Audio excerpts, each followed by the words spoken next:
अच्छा भाई स्टार्ट करते हैं। लास्ट क्लास में लैम्डा फंक्शंस हमने स्टार्ट किए थे। तो लैम्डा फंक्शन में हम सिंपल क्वेश्चन से सॉल्व कर चुके थे। अरसलान आगे आ जाओ यार, एहसन सॉरी आगे आ जाओ।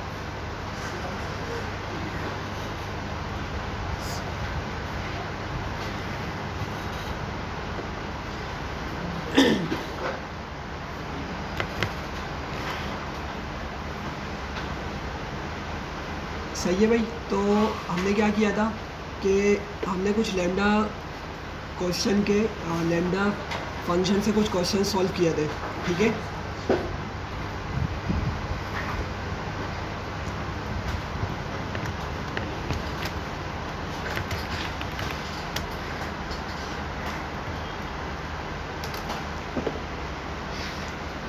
तो मैंने आपसे क्या बनवाया था, मैंने आपसे 3 क्वेश्चन सॉल्व करवाए थे, मल्टीप्लाई वाला, माइनस वाला और डिवीजन वाला। अभी आप लोग एक काम ये करें, बिफोर के मैं आगे थोड़ा सा एक एडवांस कॉन्सेप्ट पे जाऊँ लैम्डा फंक्शंस के, आप लोग एक ऐसा प्रोग्राम लिखें जो आपको स्क्वायर निकाल के दे, नंबर का क्या करे, स्क्वायर दे, ठीक है। स्क्वायर के लिए हमें पता था, हमने क्या किया था, डबल एस्टेरिस्क का यूज़ किया था, ठीक है। मतलब अगर मैं फॉर एग्जांपल 2 डबल एस्टेरिस्क 3 लिख दूँ तो क्या हो जाएगा ये असल में 2 की पावर बना देता है। डबल एस्टेरिस्क क्या करता है, हमारा जो भी नंबर हम बाद में लिखेंगे वो पावर बना देगा हमारी, ठीक है। तो 2 पावर क्यूब, इसका मतलब क्या आएगा, 8 आएगा आंसर इसका, ठीक है। इसका आंसर क्या आएगा, 8 आएगा। तो आप लोग क्या करें एक ऐसा लैम्डा फंक्शन लिखें और सिंपल वाला भी लिखें जो आपको क्या करे, नंबर देने पर उसका स्क्वायर रिटर्न करें, ठीक है। सर जल्दी से स्टार्ट हो जाए सारे।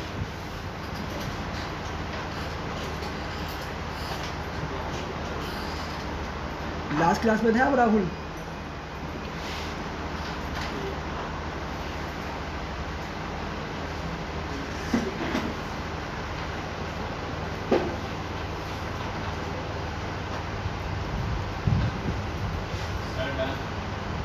हो गया, सिंपल वाला भी तरीके से कर लिया।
हो गया भाई सबका जी।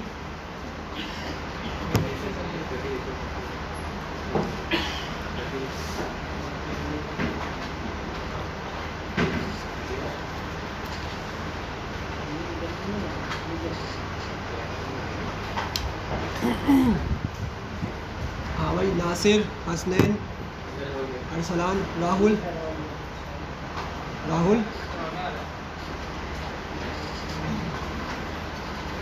अनीक, क्या हुआ?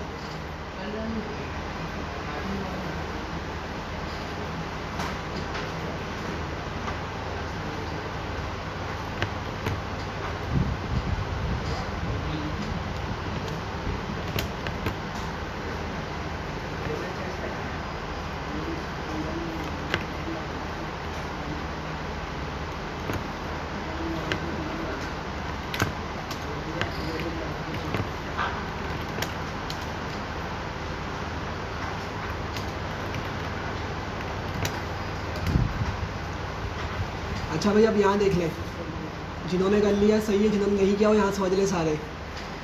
लैम्डा मैं आप लोगों को इसलिए दोबारा से करवा रहा हूँ क्योंकि लास्ट क्लास में हमारी डिस्कशन इनकम्प्लीट नहीं हो पाई थी, ठीक है। तो दोबारा से एक मरतबा देख लें कि हम क्या करते हैं। सबसे पहले भाई फंक्शन का नाम लिखते हैं, ठीक है। ये देखें, ये लिखा हुआ, इसका क्या लिखना होता है हमें? सबसे पहले फंक्शन का नाम लिखते हैं। इक्वल्स टू के बाद क्या लिखते हैं? लैम्डा, ठीक है। और फिर अपने वेरिएबल्स लिखते हैं। 2 वेरिएबल है, 3 है, 4 है, 5 है, जितने भी हम वेरिएबल्स को लिखेंगे कोमे के साथ सेपरेट करके, ठीक है। फिर हम कॉलन लगाते हैं और एक्सप्रेशन लिखते हैं। एक्सप्रेशन क्या है? जो भी हमने काम करवाना है ना, हम उसको यहाँ पर बताएंगे, ठीक है। तो अब हम यहाँ पे सबसे पहले क्या करेंगे भाई? फंक्शन का नाम लिखेंगे, ठीक है। चूँकि मैं स्क्वायर करवा रहा हूँ तो मैं यहाँ पे क्या कर देता हूँ? स्क्वायर वाला ही, स्क्वायर से रिलेटेड ही कोई नाम लिख लेता हूँ फंक्शन का। तो मैं बोलता हूँ कि मैंने फ़िलहाल स्क्वायर ही नाम दे दिया इसको। इक्वल्स टू करूँगा और क्या लिखूँगा? फिर लेमडा लिखूँगा। सही है, लेमडा लिखने के बाद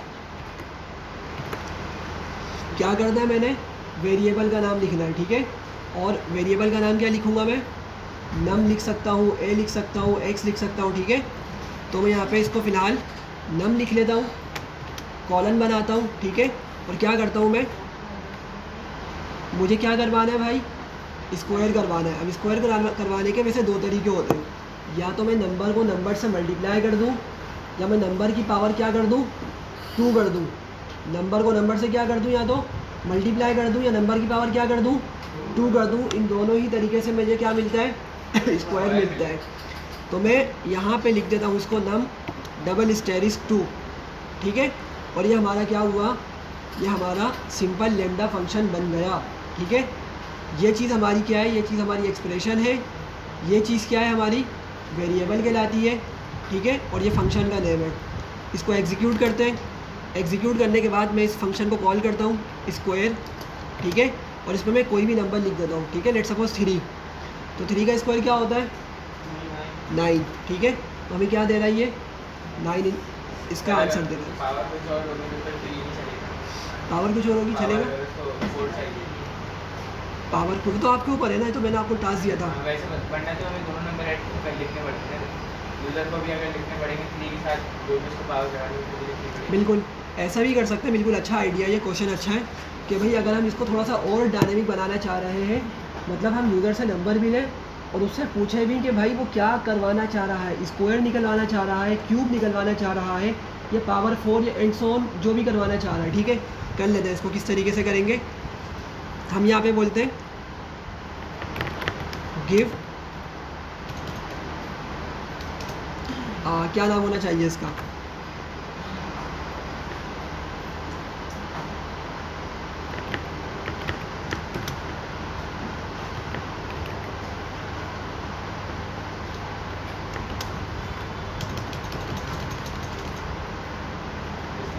क्या नाम, पावर, पावर तो देगा नहीं है, हम ये कर लेते हैं इसको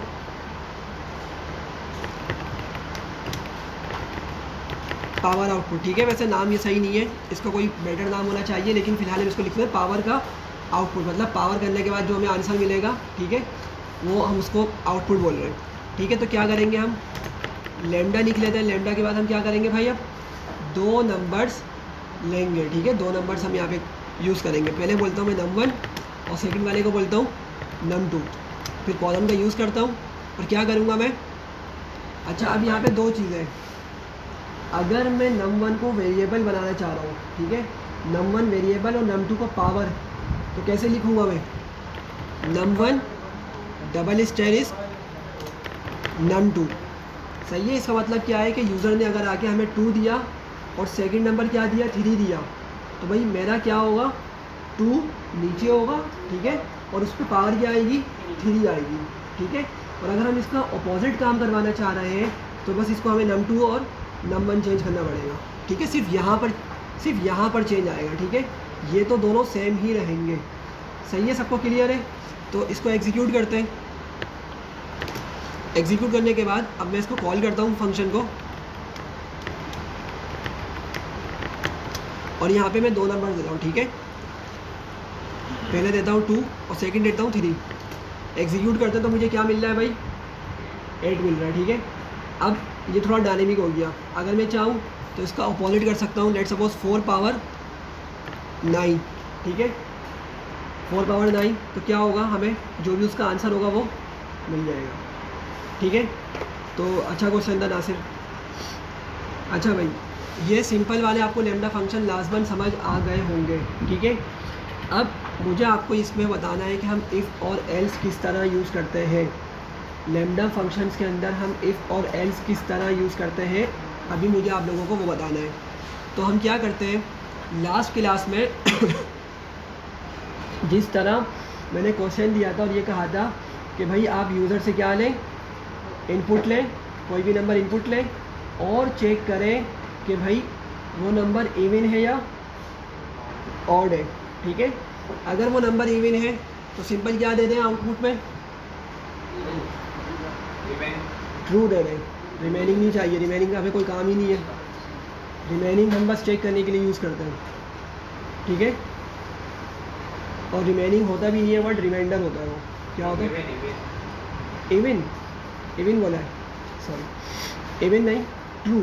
जब भी देखें इस चीज़ को समझिएगा, जब भी हम कोई कंडीशन चेक करवाते हैं ना, तो हम उसका आउटपुट ट्रू या फॉल्स में ही लेते हैं हमेशा। जब भी हम कोई कंडीशन, भले ही वो हमारी कोई स्ट्रिंग हो, कोई नंबर हो, ठीक है, कोई भी हम कंडीशन अगर चेक करवा रहे हैं तो उसका आउटपुट हम क्या एक्सपेक्ट करते हैं कि ट्रू या फॉल्स में मिले। अगर ट्रू मिलेगा फिर हमने जो आगे फर्दर काम करवाना है वो काम करवा लेंगे, ठीक है। हम इवन और ऑड वाला जो यूज़ कर सकते हैं, लेकिन हम ये ऐसा नहीं करते हैं, ठीक है। तो अभी हम यहाँ पे देखेंगे किस तरीके से हम क्या कर सकते हैं, कंडीशनल स्टेटमेंट्स का यूज़ कर सकते हैं। तो क्या करूँगा मैं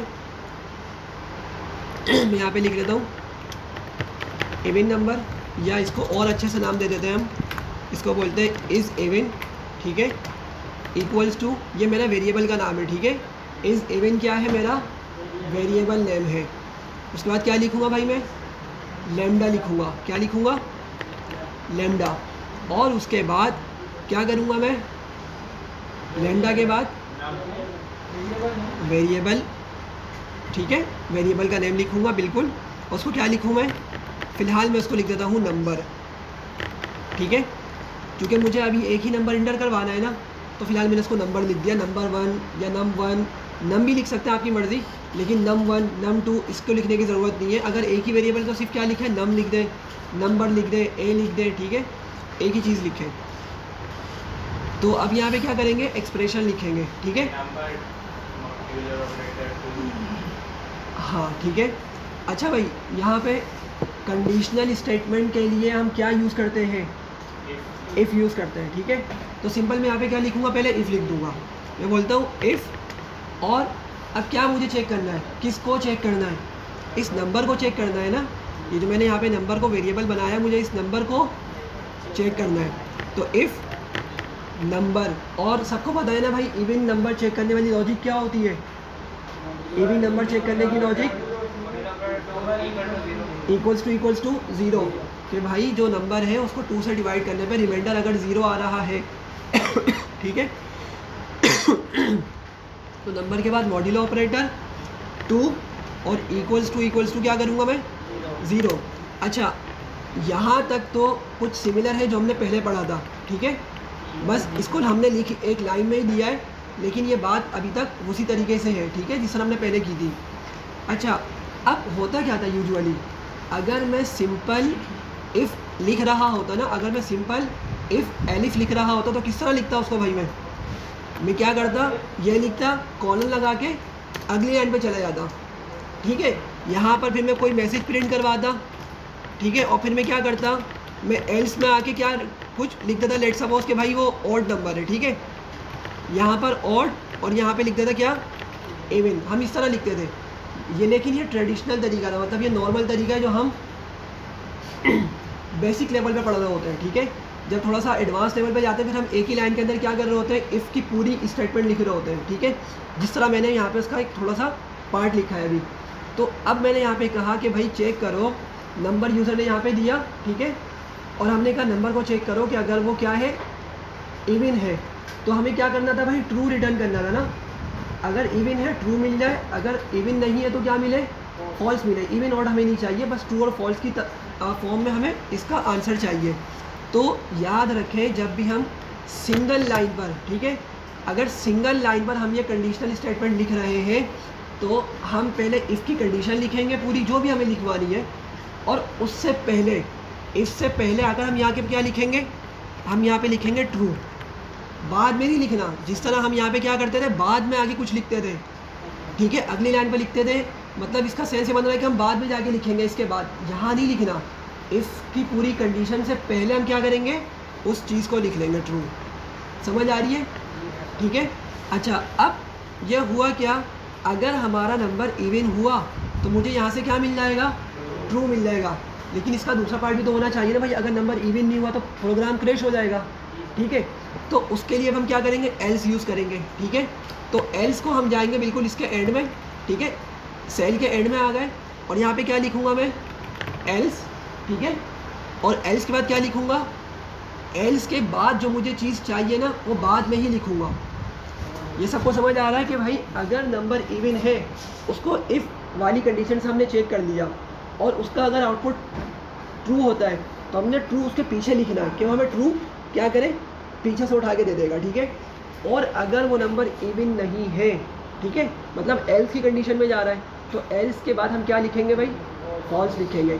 एल्स से पहले फॉल्स नहीं लिखना, एल्स के बाद ही लिखना है फॉल्स हमें, ठीक है। सिर्फ ये इफ़ वाली पार्ट के लिए होता है कि हमने अगर वो कंडीशन ट्रू होती है तो पहले वाली चीज़ हमें रिटर्न करवानी है।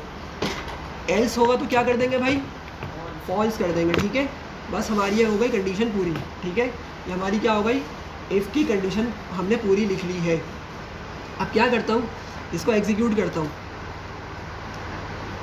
और इस फंक्शन को कॉल करता हूँ, पूछता हूँ इज़ इवन और यहाँ पे नंबर पास करता हूँ, ठीक है। लेट सपोज 5 लिखता हूँ, ठीक है। तो क्या मिल रहा है मुझे, फॉल्स। हो किस तरह से रहा है, ये मैंने 5 दिया, 5 क्या हुआ, इस नंबर की जगह आया सबसे पहले तो, सही है ना, चूँकि हमारा एक ही वेरिएबल है और वो नंबर है तो हमारा 5 इस नंबर के अंदर आ गया। हमने चेक किया कि भाई कि अगर मैं उसका 2 से मॉड्यूलो ऑपरेटर निकालूं तो क्या 0 के बराबर आ रहा है, हालांकि वो नहीं आएगा, ठीक है। तो क्या हुई वाली कंडीशन हमारी, ये वाली कंडीशन हमारी फॉल्स हुई। तो जब ये फॉल्स होगी ना फिर मुझे ये वाला ट्रू नहीं मिलेगा, फिर कहाँ चले जाएगा मेरा, आगे एल्स पे जाएगा और वो क्या कर देगा, मुझे फॉल्स रिटर्न करके दे देगा, ठीक है। बोले इसका एक और तरीका भी है। हाँ, ये जो एल्स और फॉल्स लिखा है ये भी हटा दे और ट्रू और इफ लिखा है ये भी हटा दे तो भी चल जाएगा। क्या करूँ, तो सॉरी दोबारा, ये जो ट्रू और इफ लिखा है और हाँ। एल्स और फॉल्स लिखा है हाँ। सिर्फ ये 4 चीजें हटा दे तो भी चल जाएगा। हाँ ठीक है, वो शॉर्टकट हो जाएगा, वो वाली चीज़ आप जो बता रहे थे वो शॉर्टकट हो जाएगी, वो भी चल जाएगी, ठीक है। लेकिन बात ये है कि मुझे आपको असल में अभी आगे लिस्ट कॉम्प्रीहेंशन पढ़ानी है, तो लिस्ट कॉम्प्रीहेंशन के अंदर हम सारी चीज़ एक ही लाइन में कर रहे होते हैं। हमने जो इतना सारा काम किया था ना, लिस्ट पढ़ी थी, फिर लिस्ट के मेथड्स पढ़े थे, लिस्ट के अंदर हमने अपेंड करवाने का तरीका सीखा था, वो हमारा 3-4 लाइन्स में काम हो रहा था। अब वो काम सब का सब हम क्या करेंगे, एक ही लाइन में करने वाले हैं, ठीक है।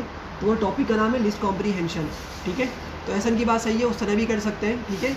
लेकिन ये बताने का मकसद ये था कि जाके अगली क्लास में या आने वाली किसी एक क्लास में जब मैं लिस्ट कॉम्प्रीहेंशन पढ़ाऊँगा ना, तो यहाँ पे जिस तरह हमने इफ़ लिखा है ना, बिल्कुल इसी तरह वहाँ पे भी हमने यूज़ करना है, ठीक है। तो लाइन में लिखने का तरीका इफ़ वाली स्टेटमेंट को लाइन में लिखने का तरीका एक ही है, उसमें कोई डिफरेंस नहीं है। सही है, सबको क्लियर है यहाँ तक, ठीक है। तो ये हमारा हो गया लैम्डा फंक्शन ट्रू और इसके साथ फॉल्स की कंडीशंस के साथ।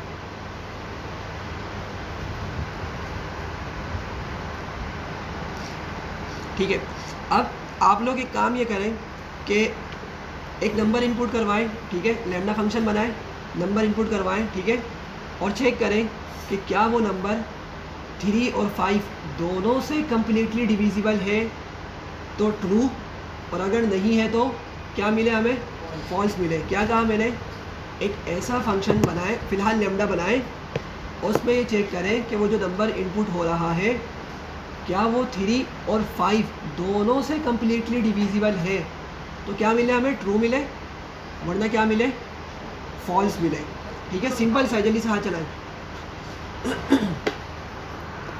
चले भाई जल्दी।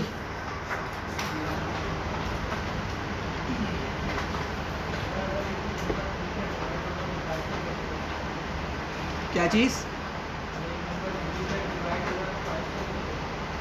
आवाज़ थोड़ा ज़ोर से बोले। हाँ पॉसिबल है ना, 15 हो गया, जैसे 15 आपका 15 3 से भी कम्प्लीटली डिविजिबल है, 5 से भी है, 30 हो गया, 45 हो गया, ठीक है।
अच्छा भाई, किस तरह करेंगे? 2 कंडीशन चेक होगी ना आपकी, किस तरह करेंगे? हो गया, आ रहा हूँ जी भाई। किसी के माइंड में है कि 2 कंडीशन किस तरह एक साथ चेक करेंगे? और उर्दू वाला और या इंग्लिश वाला और? इंग्लिश वाला और। देखिए बात समझे, क्वेश्चन में थोड़ा सा फोकस करना, भी खुद समझ आ जाएगा। और फिर इंग्लिश वाले उसके लिहाज से बताइए। उर्दू वाला बहुत कंफ्यूज करता है, जो असल में उर्दू और अलिफ वाव है और इंग्लिश वाला ओ आ रही है, बड़ा कंफ्यूज करता है। तो क्वेश्चन दोबारा समझे, मैंने कहा था एक ऐसा लैम्डा फंक्शन लिखे जो चेक करे कि जो भी नंबर इनपुट हो रहा है क्या वो 3 और 5 दोनों से कम्प्लीटली डिविजिबल हो, किसी एक से नहीं। हाँ, इंग्लिश वाला एंड होगा, ठीक है। कॉमा लगा के कैसे करेंगे? नहीं, इस तरह नहीं होता। पूरी कंडीशन लिखेंगे, पहले पूरी कंडीशन लिखेंगे जैसे मैंने लिखी ना यहाँ पे नंबर वाली, फिर उसके आगे एंड करेंगे। And number module operator 3 and फिर 5 नहीं, number module operator 5 equals to 0 and करके, ठीक है। और वाला यहाँ पे नहीं। अगर मैंने कहा था एक किसी एक से अगर डिविजिबल है कम्प्लीटली, तो फिर और लगाते हैं आप बीच में, ठीक है। समझ आइए भाई सबको? हो गया?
दोनों चेक करने होंगे।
ऐसा हुआ नहीं हुआ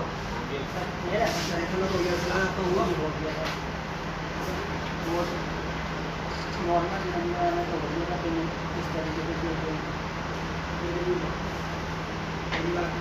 हमेशा आ गया तो आगे करो दूसरे देखने को बताया था उसको बताया तो कि आपको किस पे डिवाइड मॉडल ऑपरेटर नहीं करना किस प्रकार का मॉडल ऑपरेटर नहीं करना ये समझ फिर क्या कर सकते हैं, आपने किस तरह यहाँ पे लिखा कि नंबर का मॉड्यूलो ऑपरेटर निकालो, सीरीज को चेक करो 0 है या नहीं, तो यही चीज़ आपने आगे बताई number modulo operator equal to 0, लेकिन इसका कॉमन आता है आपको यहाँ पे नंबर आता पीछे और 0 के बाद नहीं समझे, मैंने इसको लिखा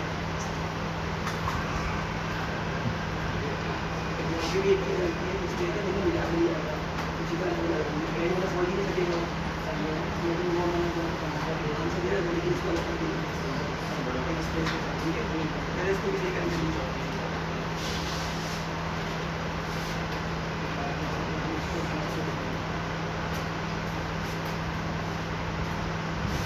सही है भाई, देख लें यहाँ पे दोबारा से एक मरतबा जल्दी से जिन्होंने नहीं किया। क्या क्वेश्चन था?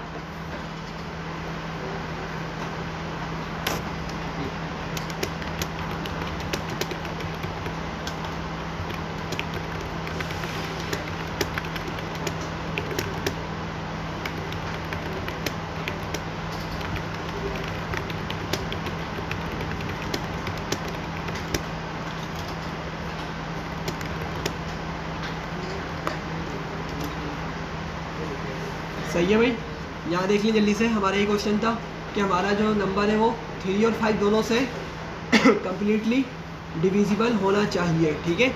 तो हम क्या कर सकते हैं उसके लिए, सबसे पहले तो हम क्या करेंगे, इस 3 ठीक है एंड 5 इसको लिख लेते हैं इस नंबर डिविजिबल, ठीक है, इसको ये नाम देते हैं इस नंबर डिविजिबल, ठीक है। और फिर हम यहाँ पे क्या लिखेंगे, लैम्डा करके कोई एक नंबर इनपुट लेंगे, ठीक है, तो उसको नंबर का नंबर लिख देते हैं सिंपल, कॉलन लगाएंगे और क्या करेंगे, इफ़ वाली पहले कंडीशन लिख लेंगे, ठीक है। मैं बोलता हूँ इफ़ नंबर मॉड्यूलो ऑपरेटर, पहला नंबर कौन सा है, 3 है, तो मैं 3 लिखूँगा और क्या होना चाहिए इसको 0। इसका मतलब क्या है कि अगर जो नंबर है उसका मॉड्यूलो ऑपरेटर निकालें और अगर उसका मॉड्यूलो ऑपरेटर निकालने के बाद मतलब रिमाइंडर अगर उसका 0 आ रहा है तो मतलब वो नंबर क्या है भाई 3 से कम्प्लीटली डिविजिबल है। इसको इस तरह समझें जैसे 3 और 4 क्या कम्प्लीटली डिविजिबल हो जाते हैं ये लोग, 3 और 4, अगर मैं 4 को 3 से डिवाइड करूँ तो क्या डिवाइड हो जाएंगे या पॉइंट में आंसर आएगा, पॉइंट में आंसर आएगा, मतलब कम्प्लीटली डिविजिबल नहीं है, ठीक है। तो एक कंडीशन ये हो गई। दूसरी कंडीशन क्या आती, एंड लिखूँगा, दूसरी कंडीशन के लिए क्या करूँगा, number modulo operator 5 equals to क्या 0, ठीक है। और जब ये कंडीशन ट्रू होगी तो फिर मैं क्या करूँगा, पीछे आके यहाँ पे इसको ट्रू लिख दूँगा कि भाई जब ये कंडीशन ट्रू हो जाए ना तो क्या करो, मुझे ट्रू रिटर्न कर देना, ट्रू ला कर दे देना, ठीक है। अच्छा फिर क्या करते हैं, वरना क्या करो फॉल्स दे दो, क्या करो वरना फॉल्स रिटर्न कर देना ठीक है। तो इसको रन कर दें और यहाँ पर हम कोई नंबर दे देते हैं, लेट सपोज पहले 15 दे के देखते हैं, ठीक है, कि हमें क्या मिलता है, क्या मिल रहा है ट्रू। और अगर मैं यहाँ पे इसको लेट सपोज कर देता हूँ 18 तो क्या मिलेगा फॉल्स, ठीक है। तो अगर आपके पास एक से ज़्यादा कंडीशन हो तो हम वहाँ पे किसका यूज़ करते हैं भाई, एंड का यूज़ करते हैं। अभी तो 2 कंडीशन है ना, हो सकता है आपके पास और भी 5-6 कंडीशंस और मौजूद हो, तो आप क्या करेंगे, सारी कंडीशंस को इसके बाद लिखेंगे, लेकिन हर कंडीशन को किससे सेपरेट करेंगे, एंड करके, कि भाई ये कंडीशन भी ट्रू हो एंड और, ठीक है, ये कंडीशन भी ट्रू हो फिर एंड, ये कंडीशन भी ट्रू हो। समझ आ रही है भाई सबको? तो इस तरीके से हम क्या कर सकते हैं, ये लैम्डा फंक्शन के अंदर इफ़ कंडीशन का यूज़ कर सकते हैं, ठीक है। सबको क्लियर है यहाँ तक?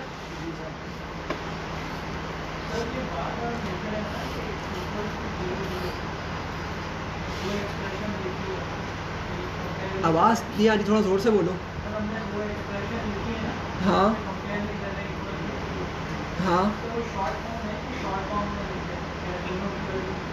वो आपको लिखना पड़ता है, इक्वल्स टू वाला पार्ट ना आपको लिखना पड़ता है वो वाली चीज़, ठीक है। उसी का उसका शॉर्ट फॉर्म नहीं होता, लेकिन आप उस चीज़ को एक मरतबा इस लैम्डा फंक्शन में यूज़ कर लेंगे ना तो फिर आपका ये फंक्शन आपको हेल्प करेगा। फर्दर जो आपके बड़े टास्क होंगे ना, आप क्या कर सकते हैं, फिर उसको इस फंक्शन की मदद से सॉर्ट आउट कर सकते हैं। सही है भाई, क्लियर है सबको यहाँ तक? अच्छा अभी थोड़ा बहुत आप लोगों को लैम्डा फंक्शन समझ आ गया है। लैम्डा फंक्शन के अंदर 3 फंक्शंस होते हैं, बहुत इंपॉर्टेंट है। एक मैप है, एक फ़िल्टर है और एक क्या है, रिड्यूस है। ठीक है, ये जेएस के अंदर भी बिल्कुल एज इट इज़ काम करते हैं जिस तरह पाइथन में काम करते हैं। ठीक है, लेकिन उसको पढ़ाने से पहले मैं आपको एक चीज़ बताऊंगा फंक्शन के बारे में जो हमारी रह गई थी। ठीक है, मैंने उस टाइम पे पढ़ाना मुनासिब नहीं समझा, थोड़ा सा हो सकता था आपको डिफ़िकल्ट लगता, तो अभी वो इंशाल्लाह आपको वो कॉन्सेप्ट समझ आ जाएगा। ठीक है, अभी दोबारा फंक्शन पे लेकर जा रहा हूँ मैं। ठीक है, और फंक्शन पर मैं आपको ग्लोबल और लोकल वेरिएबल्स बताऊँगा क्या होते हैं। ठीक है, और अगर यूज़र से हमें इन्फिनिट आर्ग्यूमेंट्स लेने हैं, ठीक है, तो हम उसको किस तरह हैंडल करेंगे। ठीक है, अभी समझा दूँ बारी बारी। भाई अब सारे यहाँ देखें, अभी प्रैक्टिस छोड़ दें आप सारे। सुफियान, ओएस, सब यहाँ देखें। मैं अभी फंक्शंस बता रहा हूँ। ठीक है, फंक्शंस स्क्रीन शेयर कर दूँ, चलें।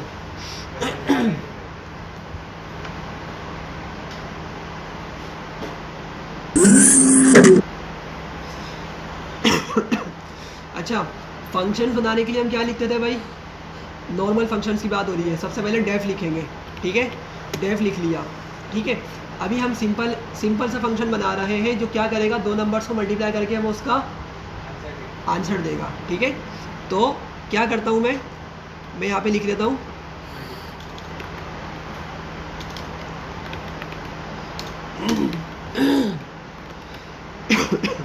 और यहाँ पे मैं क्या लिखूँगा, इसके बाद ब्रैकेट्स में क्या लिखते हैं हम, पैरामीटर्स लिखते हैं। ठीक है, पैरामीटर्स लिखते हैं। तो मैं यहाँ पे लिख लेता हूँ num1 और num2, कॉलन लगाता हूँ। ठीक है, और मैं यहाँ पर लिखता हूँ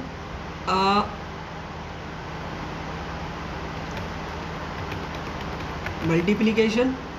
ठीक है, इक्वल्स टू करता हूँ num1 स्टेरिस्क और num2। सही है, और मैं यहाँ पे इसको कर देता हूँ रिटर्न। किसको रिटर्न करूँगा भाई, मैं मल्टीप्लिकेशन को रिटर्न कर दूँगा। ये सबको समझ आ गया, बहुत बेसिक सा फंक्शन है, आप लोग इसको बना चुके हैं। ठीक है, फिर भी कोई कन्फ्यूजन है तो मालूम कर सकते हैं। है कोई कन्फ्यूजन या बढ़ूँ आगे? ठीक है, तो हमने क्या किया, एक सिंपल सा फंक्शन बनाया मल्टीप्लाई के नाम से। ठीक है, और एक हमने 2 पैरामीटर्स को इनपुट लेकर उसको मल्टीप्लाई किया। मल्टीप्लाई करने के बाद हमने क्या किया भाई, मल्टीप्लिकेशन वेरिएबल के अंदर उसका आंसर सेव करवा दिया। जैसे 2 और 4 को मल्टीप्लाई किया, 2 टाइम्स 4 इज़ 8, और 8 को हमने किस पर डाल दिया, मल्टीप्लिकेशन में डाल दिया। फिर हमने उस 8 को क्या कर दिया, रिटर्न कर दिया। ठीक है, हाँ मसला ये होगा, फिर हम ना ये जो 8 आपको मिलेगा ना, हम उस 8 को किसी वेरिएबल में स्टोर नहीं कर सकते, वेरिएबल में सेव नहीं कर सकते हम। अभी मैं दिखाता हूँ। हाँ, अगर आपको कोई आउटपुट फंक्शन की मदद से कोई जो आपको आंसर मिल रहा है ना, आपको किसी वेरिएबल में भी स्टोर करना है, तो फिर जो आंसर मिलेगा आप मल्टीप्लिकेशन में स्टोर हो जाएगा। पहले हाँ मल्टीप्लिकेशन में स्टोर होगा, और फिर आपको मल्टीप्लिकेशन के अंदर जो मतलब 8 मिल रहा है ना, 8 मिल रहा है, वो आपका 8 किसी और वेरिएबल में भी स्टोर हो जाएगा। ठीक है, कैसे होगा भी दिखाता हूँ। जी ओएस क्या बोल रहे हैं आप? सर रिटर्न के साथ हम डायरेक्ट भी लिख सकते थे, लेकिन मुझे असल में एक चीज़ समझानी है आप लोगों को, जब भी मैंने इसको इस तरह लिखा है। ठीक है, अच्छा भाई, तो यहाँ पे देख लें, पहले मैं अरसलान का कॉन्सेप्ट क्लियर कर देता हूँ। देखें, मेरे फंक्शन का नाम क्या है भाई, मल्टीप्लाई। ठीक है, मैं यहाँ पे फंक्शन कॉल करता हूँ मल्टीप्लाई का। ठीक है, और इसमें नंबर दे देता हूँ मैं, लेट सपोज 5,13। सही है, तो इसको रन करता हूँ। क्या बोल रहा है ये, मल्टीप्लाई इज नॉट डिफाइंड। अच्छा, इसको मैंने शायद एग्जीक्यूट नहीं किया। ठीक है, ये देख रहे हैं सेल, ये जो सेल है मेरा, इस पर कोई नंबर नहीं आ रहा है इसी स्क्वायर वाली साइड पे, मतलब इसको मैंने एग्जीक्यूट नहीं किया। इसको एग्जीक्यूट करता हूँ और नंबर आ गया। अब मैं इसको दोबारा से रन करता हूँ, तो मुझे क्या मिल रहा है, इसका आंसर 65 मिल रहा है। ठीक है, मतलब मल्टीप्लिकेशन में मेरा क्या स्टोर हुआ होगा भाई, पहले 65 जो उसने मुझे दे दिया। अब समझे, यहाँ पर मैं इस 65 को ना अपने किसी वेरिएबल में स्टोर कर सकता हूँ। लेट सपोज मैं वेरिएबल को नाम दे देता हूँ n1, उस वेरिएबल का नाम मैं रख देता हूँ क्या, n1, कुछ भी रख सकते हैं वैसे हम। ठीक है, तो क्या करेगा, ये इस n1 के अंदर 65 को स्टोर कर देगा। ठीक है, इसको रन करते हैं, प्रिंट करते हैं दोबारा से, और n1 को मैं आपको प्रिंट करके दिखाता हूँ। तो क्या मिल रहा मुझे इसका आंसर 65। अच्छा, अगर मैंने इसका अपोजिट किया होता, अपोजिट मतलब मैंने रिटर्न नहीं किया होता, मैं इसको क्या करता भाई, प्रिंट कर देता अगर। ठीक है, क्या करता मैं इसको, अगर प्रिंट लिख देता, ठीक है, तो क्या होगा, दिखाता हूँ क्या होगा।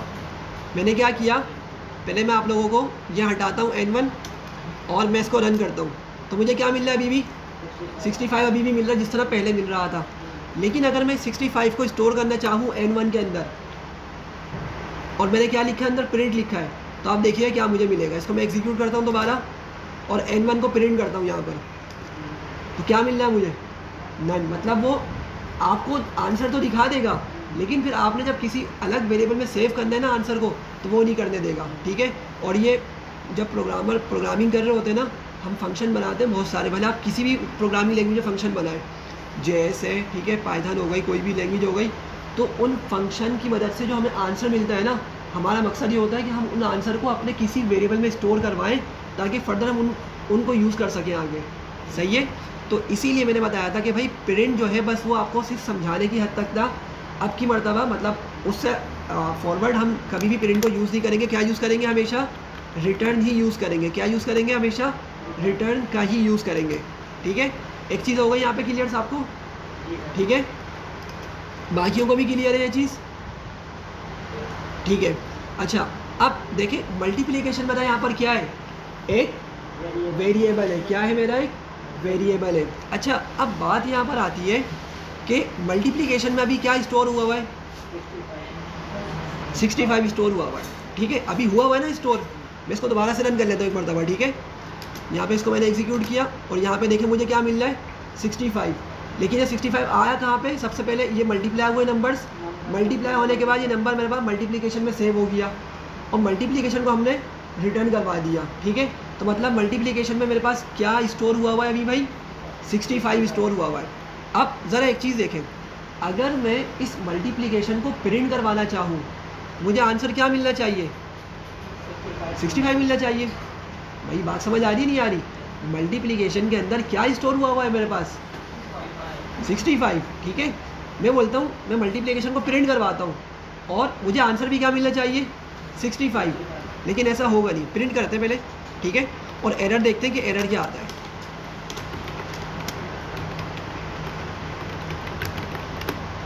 ठीक है, अब जैसे मैंने मल्टीप्लिकेशन को लिखा तो सबसे पहले तो इसने मुझे एक अंडरलाइन दे दी, ठीक है मतलब ये कुछ चीज़ गलत होने जा रही है, ठीक है। इसको एग्जीक्यूट करके एरर दिखाता हूँ, ठीक है। क्या बोल रहा है, name multiplication is not defined, मतलब मल्टीप्लिकेशन नाम का कोई वेरिएबल मौजूद ही नहीं है। पाइथन क्या बोल रहा है कि भाई मल्टीप्लिकेशन को जिसको आप प्रिंट करवाना चाह रहे हो ना, इस तरह का तो कोई वेरिएबल ही मौजूद नहीं है। अब ऐसा क्यों हो रहा है जी भाई, प्रिंट करवा रहे हैं इस वजह से,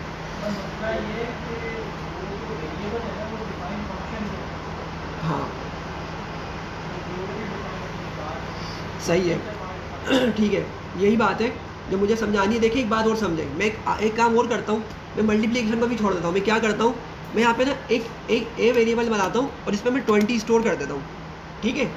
ए में 20 स्टोर कर दिया, हालांकि उसका भी फंक्शन में कोई काम नहीं है, ठीक है, हम इसमें कुछ भी नहीं कर रहे। सिर्फ क्या कर रहा हूँ मैं इस फंक्शन के अंदर एक ए को स्टोर कर रहा हूँ। सॉरी, मैं काम करता हूँ, इसको अलग से ही लिख लेता हूँ, नीचे अलग से एक फंक्शन बनाता हूँ।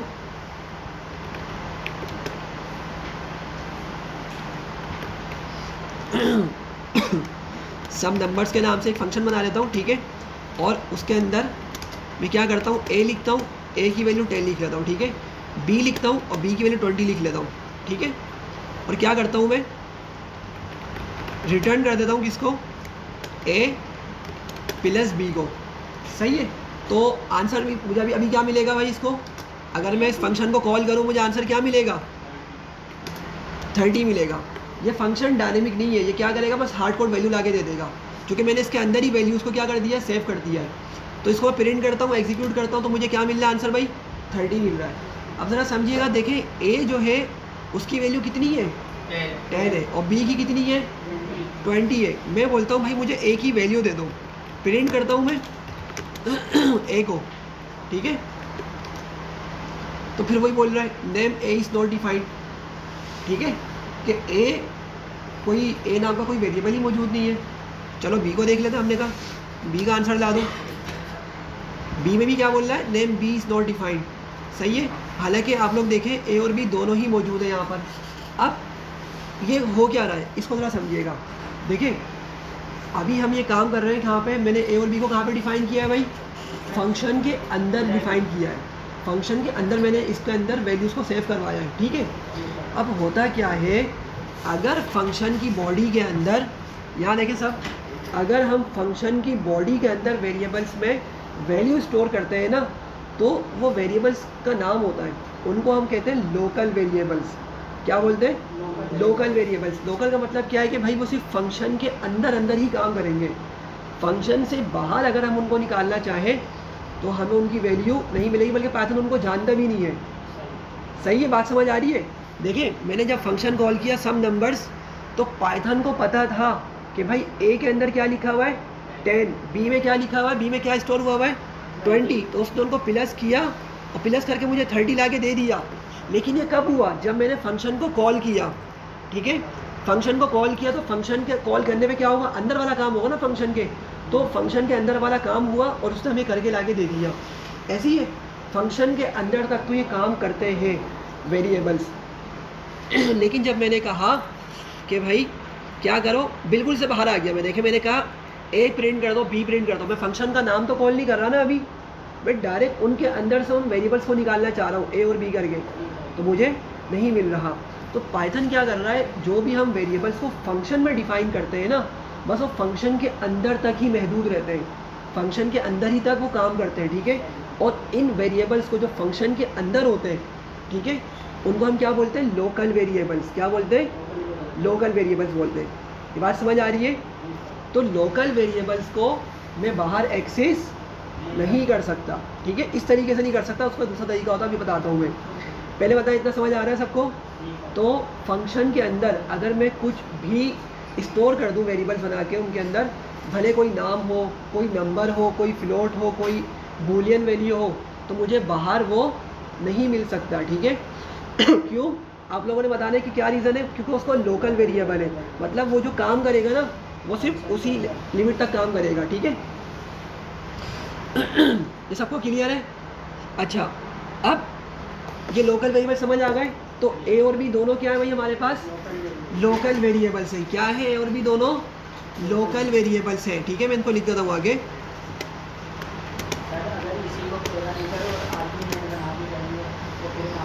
फिर तो काम करेगा, क्या चीज़ दोबारा बोले,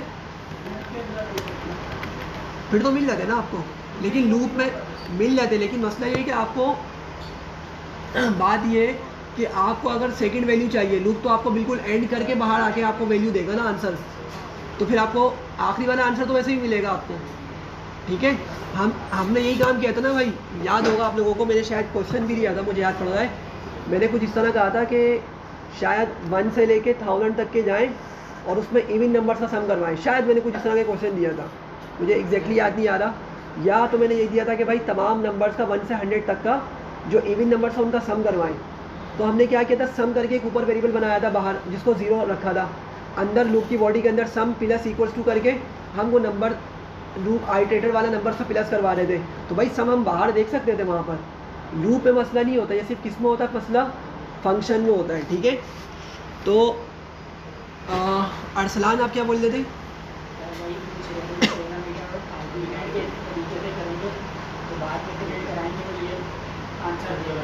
देखिए लेकिन आप उस तरीके से करें या इस तरीके से करें, बात ये है कि फंक्शन की जब भी बात होगी ना, तो अंदर वाले जो वेरिएबल्स हैं आप उनको बाहर नहीं एक्सेस कर सकते हैं, ठीक है। भले आप अंदर पैरामीटर आर्गुमेंट वाले तरीके से करें या इस तरह से करें, बिल्कुल सिंपलेस्ट तरीके से, अंदर जो भी आपने लिखा हुआ है ना वो नहीं एक्सेस कर सकते। हाँ ठीक है, क्यों, अगर आपसे बोले क्यों, आप बोले भाई इसको पाइथन में बोलते हैं लोकल वेरिएबल्स है। लोकल वेरिएबल्स मतलब क्या है कि भाई ये फंक्शन के अंदर अंदर तक ये काम करेंगे, बस ये दोनों फंक्शन के अंदर अंदर ही काम करेंगे, बाहर ये नहीं काम कर सकते, ठीक है। तो मैं यहाँ पे लिख रहा हूँ A and B are local variables, सही है, इतना सबको क्लियर है भाई। अच्छा, अब एक चीज़ समझे, ग्लोबल वेरिएबल, एक ये लोकल हो गए ना, अब ग्लोबल समझे। ग्लोबल क्या चीज़ होते हैं, मैं इसको अलग फंक्शन बना के बताता हूँ। अच्छा, मैं एक फंक्शन लिख रहा हूँ भाई, यहाँ पे देखें, एक फंक्शन लिख रहा हूँ जो क्या करेगा, हमें क्रॉस सेक्शनल एरिया देगा। ठीक है, क्रॉस सेक्शनल एरिया का मतलब ये होता है कि भाई जैसे मेरी बॉटल है या कोई पाइप वगैरह है, ठीक है, तो आपने देखा होगा कि जैसे इसकी ये साइड है ना, ये वाली साइड जो है, तो ये जो आपका ये वाला जो एरिया होता है, ये क्या कहलाता है, क्रॉस सेक्शनल एरिया। ठीक है, जैसे किसी पास थर्मोस भी होगा ना, या बॉटल होगी, अभी जो थोड़ी सी ये ऊपर नीचे हुई हुई है, वो पूरी एक प्लेन होती है ना, बॉटम वाली साइड या टॉप वाली साइड, तो ये जो एरिया होता है ना, इसको हम क्या बोलते हैं मैथमेटिक्स में, क्रॉस सेक्शनल एरिया। और इसका फॉर्मूला क्या होता है, पाई आर स्क्वायर। फॉर्मूला क्या होता है इसका, पाई आर स्क्वायर। तो मैं एक फंक्शन बना रहा हूँ जो मुझे क्या मिलेगा, जो मुझे क्या देगा, क्रॉस सेक्शनल एरिया देगा। ठीक है, तो क्या करूँगा बताएं जल्दी से। डेफ लिखने के बाद उसका नाम दूंगा सबसे पहले। ठीक है, मैं बोलता हूँ क्रॉस सेक्शनल एरिया। ठीक है, मैंने फंक्शन का नाम भी यही लिख दिया। और मैं यहाँ पर अब क्या करने लगा हूँ भाई,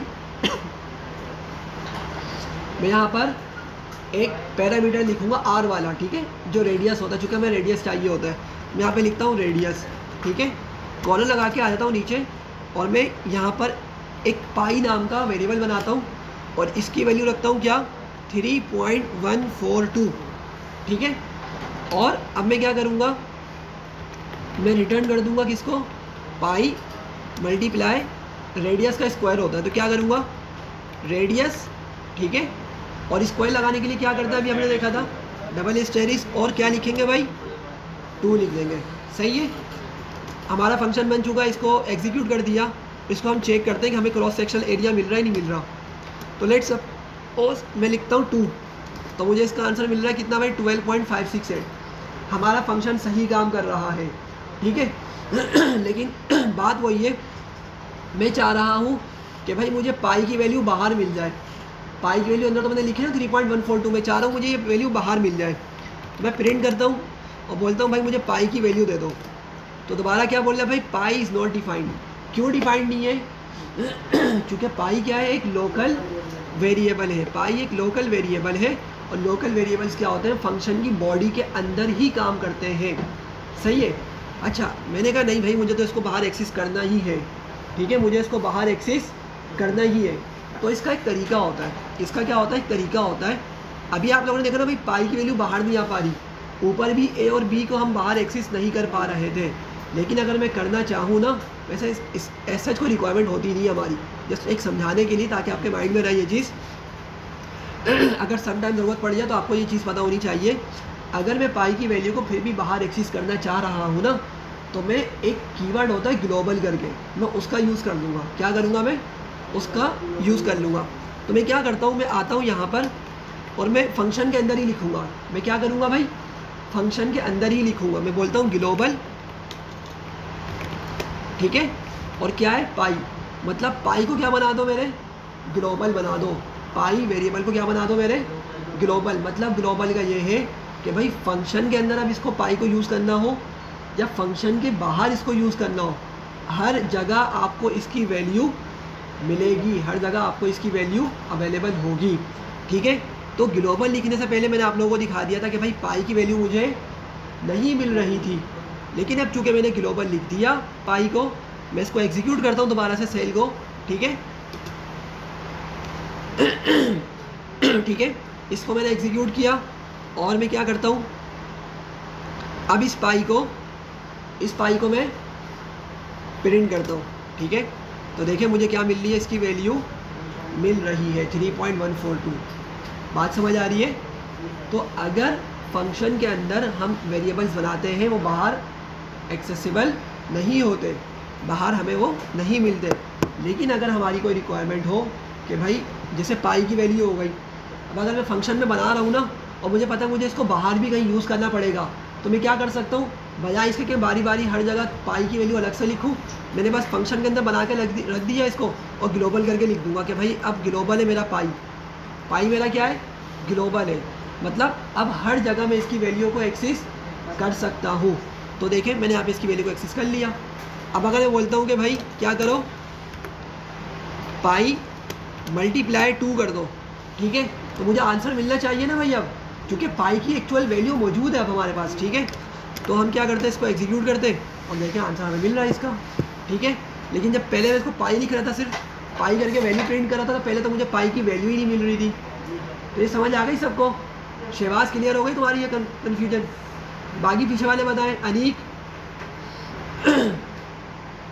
उवैस, सुफियान, रिबियान, ठीक है। अच्छा, लोकल और ग्लोबल समझ आ गए? अच्छा, एक और चीज़ है, अगर आप लोग ये भूल भी जाए ना ग्लोबल लिखना पाई को, ठीक है, कोई मसला नहीं है।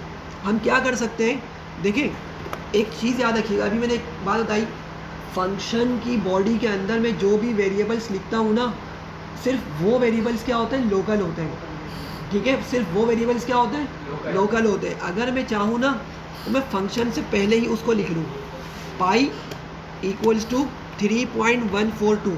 तो अब ये जो मैं बाहर बना रहा हूँ ना, देखिए ये वाला पाई मेरा कहाँ पर है, अब फंक्शन से बिल्कुल बाहर है। अब ये जो बाहर है ना, बाहर वाला जो ये वेरिएबल है, ये बाय डिफ़ॉल्ट ही क्या है, ग्लोबल है। ये बाय डिफ़ॉल्ट ही क्या है, ग्लोबल है। मतलब इसको मैं फंक्शन के अंदर भी यूज़ कर सकता हूँ और फंक्शन के बाहर भी मैं इसको कहीं भी यूज़ कर सकता हूँ। बात समझ आ रही है? तो मैं क्या करता हूँ, देखिए मैंने पाई को कमेंट कर दिया यहाँ पे, ठीक है। ये दोनों लाइन्स मैंने क्या कर दी हैं, कमेंट कर दी, मतलब अब ये काम नहीं करेंगी, ऐसी है। लेकिन मैं पाई को फिर भी यहाँ पे लिख रहा हूँ, ठीक है। पाई को मैं यहाँ पे लिख रहा हूँ। अब पाई की वैल्यू मैं अंदर तो बता नहीं रहा, तो पाई की वैल्यू कहाँ पर आएगी, यहाँ से। यहाँ पर पाई की वैल्यू इधर से उठ कर आएगी, बाहर से उठ कर आएगी। क्यों? क्योंकि बाहर वाले जो वेरिएबल्स होते हैं ना, फंक्शन के बाहर वाले जो वेरिएबल्स हैं वो ग्लोबल होते हैं, ठीक है। वो हमेशा ही क्या होते हैं, ग्लोबल होते हैं, ठीक है। तो मैं इसको एग्जीक्यूट करता हूँ दोबारा, ठीक है। प्रॉपर्ली एग्जीक्यूट हो गया। अब मैं इसका आंसर निकालता हूँ, तो मुझे इसका आंसर भी मिल रहा है, मेरा प्रोग्राम क्रैश नहीं हो रहा। बट अगर मैं इसको कमेंट कर दूँ, ठीक है, अब देखिए मैंने ऊपर से भी पाई को ख़त्म कर दिया और मैंने अंदर से भी पाई को ख़त्म कर दिया। तो जैसे ही मैंने किया, सबसे पहले तो इस पर अंडरलाइन आ गई है, देखें ना आप लोग, अंडरलाइन इस पर आ रही है। इसको मैं एग्जीक्यूट करता हूँ तो एरर भी दिखाएगा ये इसको एग्जीक्यूट करने पर, ठीक है। नीचे वाली चीज़ को हम एग्जीक्यूट करेंगे तो यहाँ पे बोलेगा पाई इज़ नॉट डिफाइंड, क्यों नहीं दे रहा। अच्छा भाई, इसकी वजह ये कि असल में ना इसने अपने अंदर सेव कर लिया पाई को क्या कर लिया, इसने सेव कर लिया है, ठीक है। वरना ये आपको लाजमी एरर देता, ठीक है। लेट सपोज मैं बोलता हूँ यहाँ पे मैं पाई की वैल्यू चेंज करता हूँ, पाई की स्पेलिंग लिख देता हूँ PY, ठीक है। मैं इसको PY कर देता हूँ, PI की क्या कर देता हूँ, कहाँ चले गया, ठीक है। तो मैंने क्या कर दिया, PY को पाई को PI को PY कर दिया, ठीक है। और PY की वैल्यू तो मैंने कहीं लिखी नहीं है अभी तक, ठीक है। तो इसको एग्जीक्यूट किया, फंक्शन तो हमारा सही चलेगा। लेकिन जब मैं यहाँ पे इसको लिखूँगा ना, जब मैं इस फंक्शन को कॉल करूँगा, चूँकि असल काम उसका वहाँ पर स्टार्ट होता है, तो यहाँ पे क्या करेगा, ये क्या बोल रहा है भाई, पाई इज़ नॉट डिफाइंड। PY वाला जो पाई है वो डिफाइंड नहीं है। क्यों? क्योंकि ना तो इसको मैंने ग्लोबल डिक्लेयर किया और ना ही मैंने इसको लोकली डिक्लेयर किया, ठीक है। मतलब मेरे पास अंदर भी मौजूद नहीं है, बाहर भी मौजूद नहीं है। ये बात समझ आ रही है? तो कंक्लूजन क्या है कि भाई फंक्शन की बॉडी के अंदर जो भी वेरिएबल्स लिखे जाते हैं, उन वेरिएबल्स का जो स्कोप होता है, ठीक है, उसको क्या बोलते हैं, स्कोप बोलते हैं, या मतलब काम करने की सलाहियत, वो सिर्फ फंक्शन की बॉडी के अंदर ही तक होती है।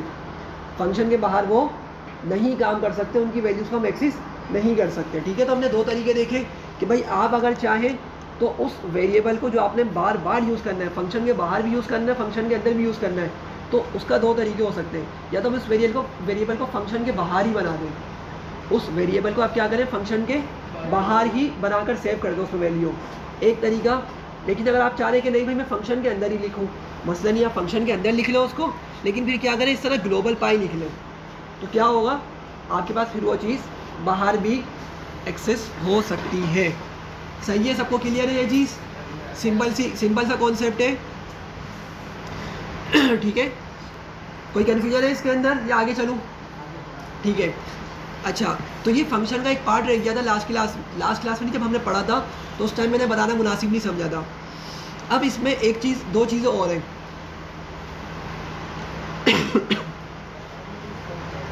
चले भाई, हम एक यहाँ पे एक फंक्शन बना रहे हैं अभी, जो क्या करने वाला है, वो फंक्शन हमारा फुल नेम क्या करेगा, फुल नेम रिटर्न करेगा।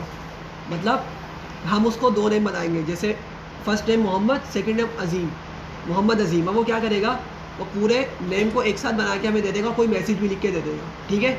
कोई मैसेज भी हमें वो लिख कर दे देगा। तो हम बोलते हैं डेफ और फंक्शन का नाम देते हैं क्या, फुल नेम, ठीक है, या कंप्लीट नेम भी लिख सकते हैं, आपकी मर्जी जो लिखना चाहे। यहाँ पे क्या लिखता हूँ मैं, एफ नेम, एफ नेम मतलब फर्स्ट नेम, शॉर्टकट में लिख दिया, ठीक है। आप चाहे पूरा लिख लें फर्स्ट नेम करके, ठीक है। और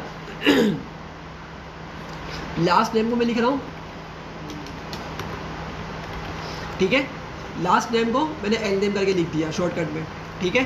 फिर कॉलन लगाया और अब मैं यहाँ पर क्या करूँगा, मैं यहाँ पे रिटर्न करूँगा, ठीक है। प्रिंट नहीं करना हमें, हमें क्या करना होता है भाई, रिटर्न करना होता है। भले ही हम नंबर से के साथ कोई फंक्शन बना रहे हो या स्ट्रिंग के साथ बना रहे हो, ठीक है, हमें रिटर्न करना होता है। तो रिटर्न, और क्या करूँगा मैं, एफ स्ट्रिंग का यूज़ करूँगा, क्या करूँगा मैं, एफ स्ट्रिंग का यूज़ करूँगा, ठीक है। और एफ स्ट्रिंग के बाद क्या करते हैं हम, एफ लिखते हैं सबसे पहले, फिर कॉलन का यूज़ करते हैं, सिंगल या डबल कोट का हम यूज़ कर लेते हैं, ठीक है। सॉरी कॉलन नहीं, सिंगल या डबल कोट का, ठीक है। मैंने एफ के बाद ये डबल कोट यहाँ पे यूज़ कर लिए। अब मैं चाह रहा हूँ कि भाई जो एफ नेम और एल नेम यूज़र इंटर कर रहा है वो डायनेमिकली मेरे पास यहाँ पर आ जाए, इस एफ स्ट्रिंग के अंदर आ जाए। तो क्या करना पड़ता है हमें, नहीं, कर्ली ब्रैकेट, शाबाश, क्या करना पड़ता है हमें, कर्ली ब्रैकेट्स का यूज़ करना पड़ता है, ठीक है। तो मैं इस फर्स्ट कर्ली ब्रैकेट में क्या लिखूंगा भाई, एफ नेम, और स्पेस देके क्या लिखूंगा सेकंड कर्ली ब्रैकेट के अंदर, लास्ट नेम, ठीक है, एल नेम। सही है, सबको क्लियर है, ठीक है। और मैं यहाँ पे इसको थोड़ा सा मैसेज प्रिंट कर देता हूँ, मैं बोलता हूँ भाई फुल नेम इज़, ठीक है, ये मेरे पास मैसेज आ जाएगा एज इट इज़। और जो डायनेमिक वाली वैल्यूज़ आती हैं हम उसको कर्ली ब्रैकेट्स में लिखते हैं, और फिर मैं यहाँ पे एंड में लिख लेता हूँ क्या, कॉलन लिख लेता हूँ। सबको क्लियर है भाई, सिंपल सा फंक्शन है। और ये आप एफ स्ट्रिंग पहले पढ़ चुके हैं, इसको एग्जीक्यूट किया मैंने, और मैं यहाँ पे लिखता हूँ फुल नेम, ठीक है। और मैं यहाँ पे फर्स्ट नेम में लिखता हूँ क्या, मोहम्मद, और सेकंड नेम में लिखता हूँ अली, ठीक है। तो जब मैं इसको एग्जीक्यूट करूँगा क्या मिल रहा है मुझे, full name is Mohammad Ali. Mohammad कहाँ से आया, इस एफ नेम से आया, और लास्ट नेम से क्या आया, अली आ गया। अच्छा भाई, यहाँ तक तो सही है, सिंपल है, समझ आ गया होगा, सही है। लेकिन एक मसला है, यूज़र आता है, यूज़र बोलता है कि भाई मैं तो मोहम्मद अली नहीं, मैं एक और नेम देना चाह रहा हूँ, जैसे मिडिल नेम बोल रहे हैं या फर्स्ट नेम बोल रहे हैं, सैयद मोहम्मद अली या कुछ और वो देना चाह रहा है, ठीक है, कोई बड़ा नेम है, वो पूरा नेम अलग अलग करके देना चाह रहा है। अब इसको कैसे हैंडल करें, सॉरी कोई आवाज़ आ रही है, हाँ, लेकिन अगर वो 4 डालना चाहे फिर आप 4 लिखेंगे, अगर 5 पैरामीटर देना चाहे, 5 आर्गूमेंट्स देना चाहे फिर आप 5 लिखेंगे। आपको तो पता ही नहीं कि यूज़र क्या लेकर आ रहा है माइंड में, हो सकता है भाई बड़ा नाम हो। अब देखें ना, यूज़र तो कुछ भी इंटर कर सकते हैं ना, हो सकता है वो मजाक कर रहा है, खेल कूद में लग गया, वो ABC करके पूरी हर चीज़ को अल्फ़ाबेटिकली लिख रहा है, नंबर भी लिख रहा है। अब इस चीज़ को किस तरह हैंडल करते हैं, पाइथन के अंदर ना ये फंक्शन इन चीज़ों का हैंडल कर सकते हैं। बताने का मकसद ये है कि हम क्या करते हैं, हम सिर्फ एक वेरिएबल या वेरिएबल नहीं, एक पैरामीटर या 2 पैरामीटर पे काम करते हैं, ठीक है। लेकिन अगर हमें पता हो कि भाई यूज़र ना उन पैरामीटर से ज़्यादा 2 पैरामीटर या 3 पैरामीटर से ज़्यादा भी कुछ इंटर करने वाला है ना, तो हम उसको आर्ग्यूमेंट्स की मदद से हैंडल करते हैं। किस तरह हैंडल करते हैं, आर्ग्यूमेंट्स। अब देखिए मैं बताता हूँ, मैं यहाँ पर क्या करने लगा हूँ, मैं कोमा लगाऊंगा, ये बहुत इंपॉर्टेंट चीज़ है, सब समझिएगा। यहाँ पे ये वाला और इसके बाद वाला पार्ट बहुत इंपॉर्टेंट है। मैंने यहाँ पे लिख लिया एस्टेरिस्क और मैंने यहाँ पे लिख लिया आर्ग्स, शॉर्टकट में लिख लिया आर्ग्स। आप चाहें तो इसको आर्ग्यूमेंट पूरा लिख लें। ये जो ARGS लिखा है ना, इसमें कोई मसला नहीं, आप कुछ भी लिख लें, इसको अपना नेम लिख लें, ठीक है, या आप इसमें लिख लें एक्स्ट्रा इन्फो, ठीक है, या इन्फो लिख लें, कुछ भी लिख लें, इस ARGS में कोई मसला नहीं है। हाँ, लेकिन ये जो मैंने सिंगल स्टेरिक्स यूज़ किया है ना, ये इंपॉर्टेंट चीज़ है, ये आपकी होनी चाहिए। और अब यहाँ पर एक बात समझने की है, जब मैंने यहाँ पे सिंगल स्टेरिक्स के साथ आर्ग्यूमेंट लिख दिया ना यहाँ पर, अब क्या होगा, अब यूज़र 2 नेम के अलावा जो भी नेम इंटर करवाएगा ना, जो भी नेम इनपुट करेगा, वो किस तरह आएगा, वो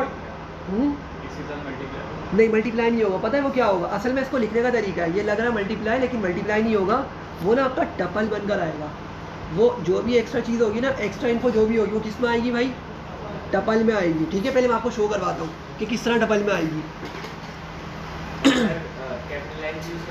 कुछ भी यूज़ करें, आपके ऊपर है।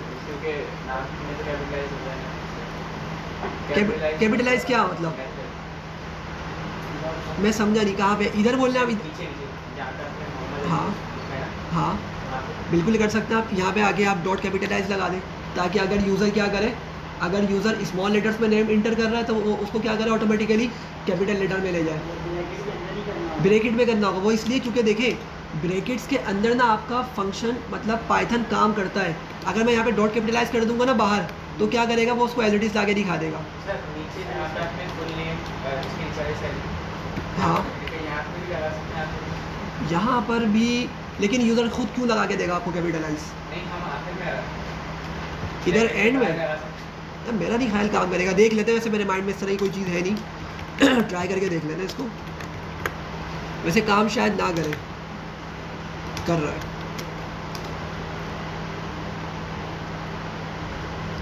नहीं किया इसने दे तो दिया लेकिन काम नहीं किया। अच्छा डॉट अपर अगर यूज़ करते हैं हम, क्या चीज़, अच्छा अपर काम कर रहा है, मतलब अब कैपिटलाइज भी काम कर रहा है। लेकिन पता है कैपिटलाइज क्या करता है, अभी मुझे याद आया, कैपिटलाइज ना आपका सिर्फ पहले वाले लेटर को कैपिटल बनाता है।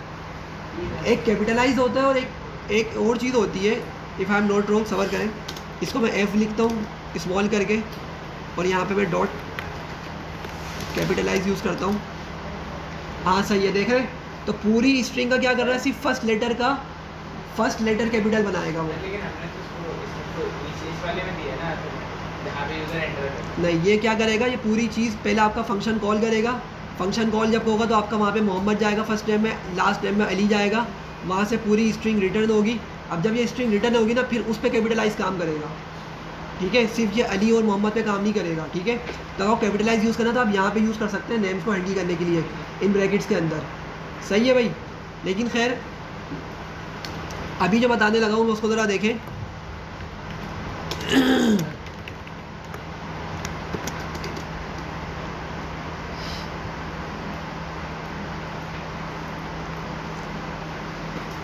क्या हो गया?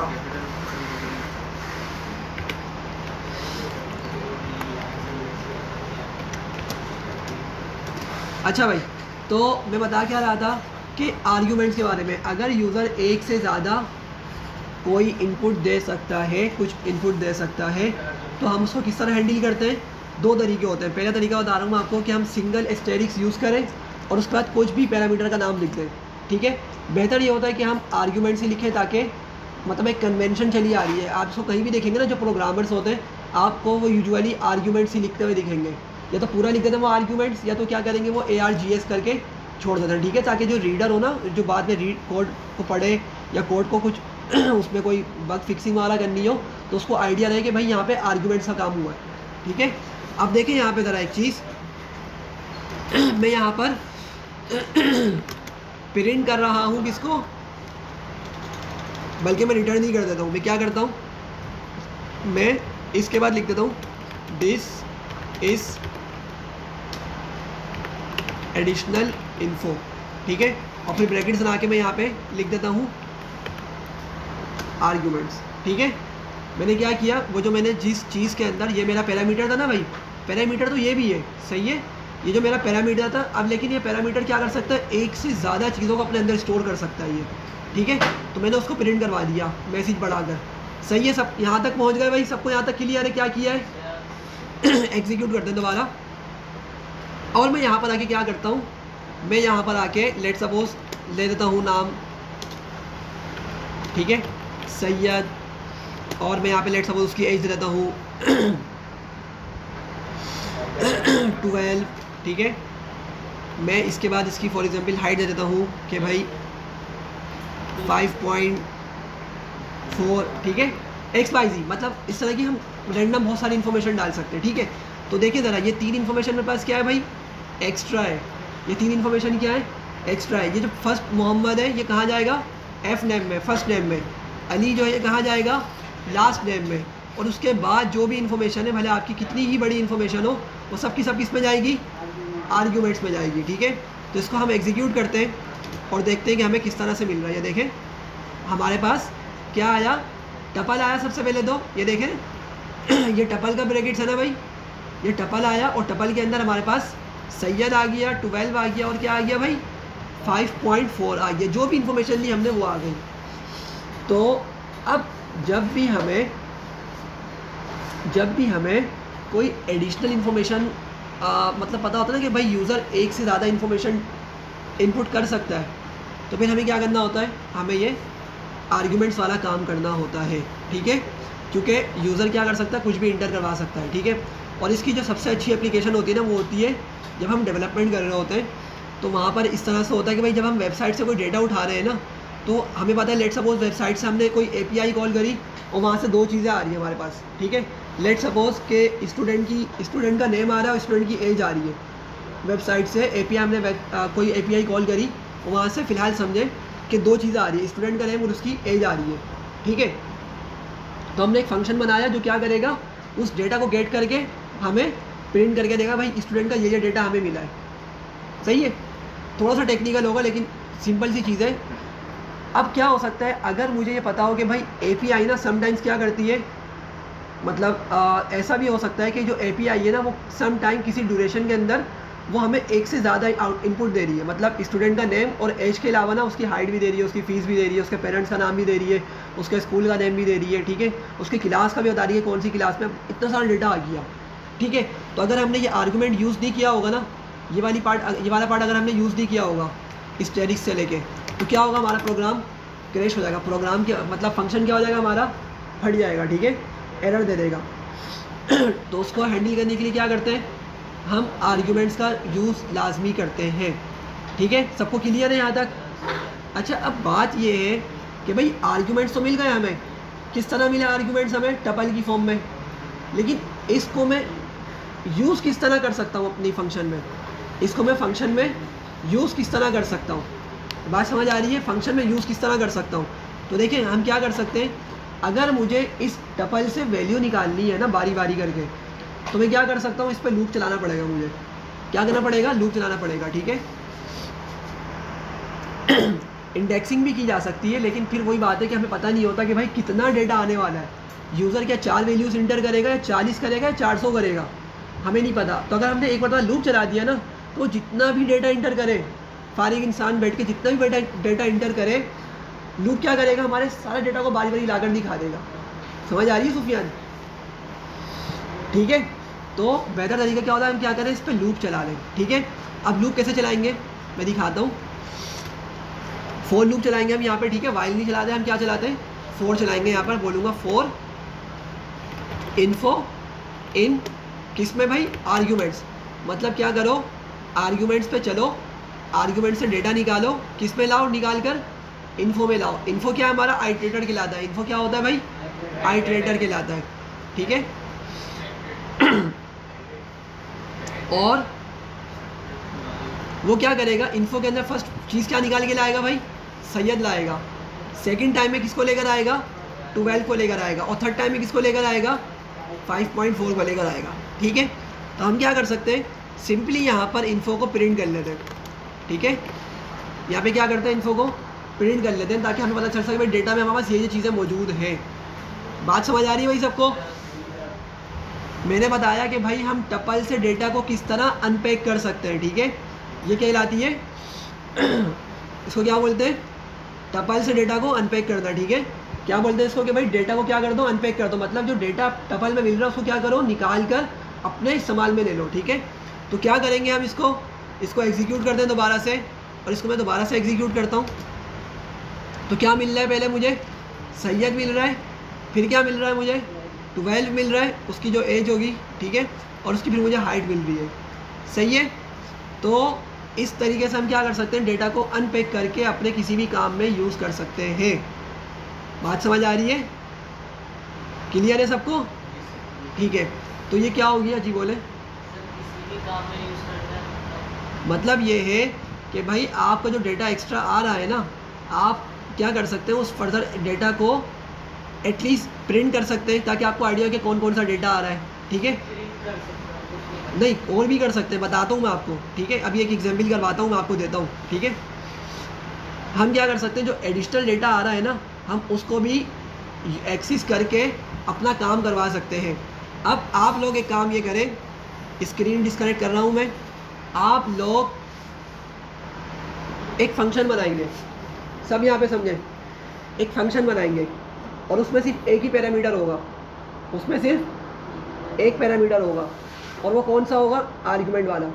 स्टेरिक्स के साथ आता है हमेशा, हमेशा किसके साथ आता है, ये स्टेरिक्स करके आप आर्गुमेंट्स लिखेंगे, ठीक है। नाम कुछ भी दे दें, लेकिन बेहतर ये है कि आर्गुमेंट ही दें, ARGS करके। और यूज़र को बोलेंगे भाई नंबर इंटर करो, सही है, क्या करो, नंबर इंटर करो, सही है। फिर आप क्या करें, यूज़र जितने भी नंबर इंटर करें, 2 करें, 20 करें, 200 करें, 400 करें, जितने भी नंबर इंटर करें, आप उन सब नंबर्स का सम करके बताएं। क्वेश्चन समझ आ रहा है क्या बोल रहा हूँ मैं? क्या करना है, एक सिंपल फंक्शन बनाएं जिसमें सिर्फ एक ही पैरामीटर होगा, आर्ग्यूमेंट का, ठीक है। और जब यूज़र उस नंबर को कॉल करेगा तो भले जितने ही नंबर्स उसमें इंटर करें, आपने उन नंबर्स पर लूप चलाकर उनका सम करके प्रिंट करना है। चलें स्टार्ट हो जाए सारे जल्दी से।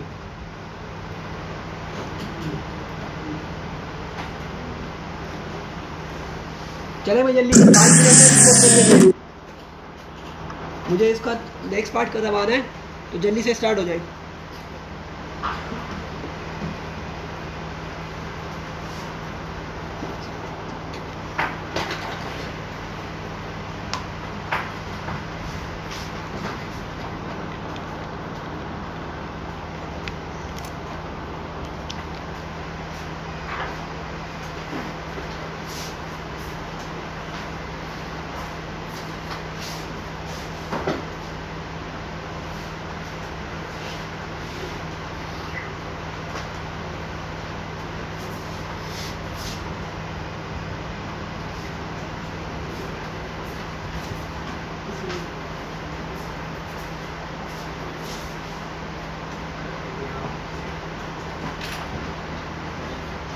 सिंटेक्स लिखा हुआ है सामने, इस तरह लेटना फंक्शन नहीं बनाना फिलहाल, सामने किस तरह लिखा, सिर्फ आर्गुमेंट लिख रहा है पैरामीटर से।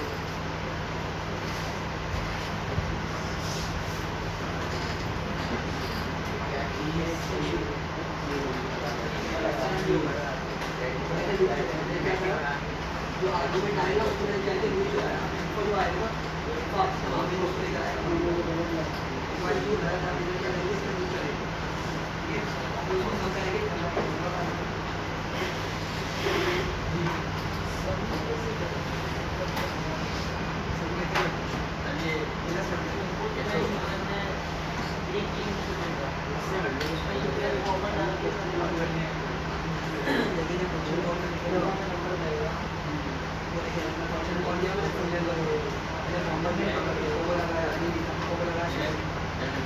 आप इसकी जगह क्या करेंगे, नंबर लिखेंगे, करेंगे ना, नंबर लिखेंगे, और नंबर जब आर्गुमेंट में जाएगा, जब फिर आप उसको लूप चलाएगा होगा, आपने लूप चलाने का आपको बारे में नंबर मिल रहा होगा, उसको सम कराने के लिए।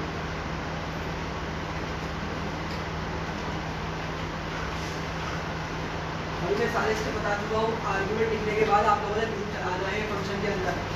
जब लूप चलाएंगे तो बाई बाई नंबर मिलेगा, उसको बस एक मिनट में सम कर देना है, सिंपल, इतना सा काम है।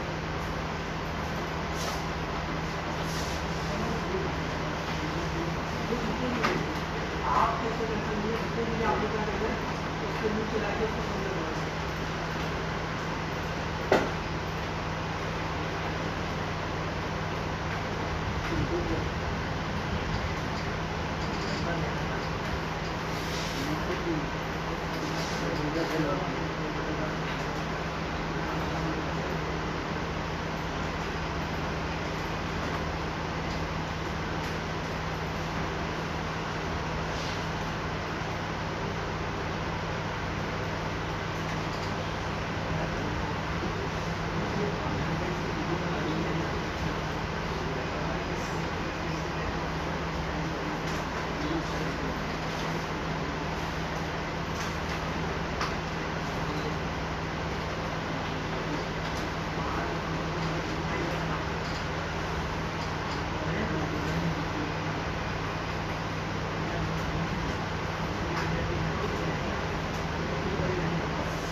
किसी का हुआ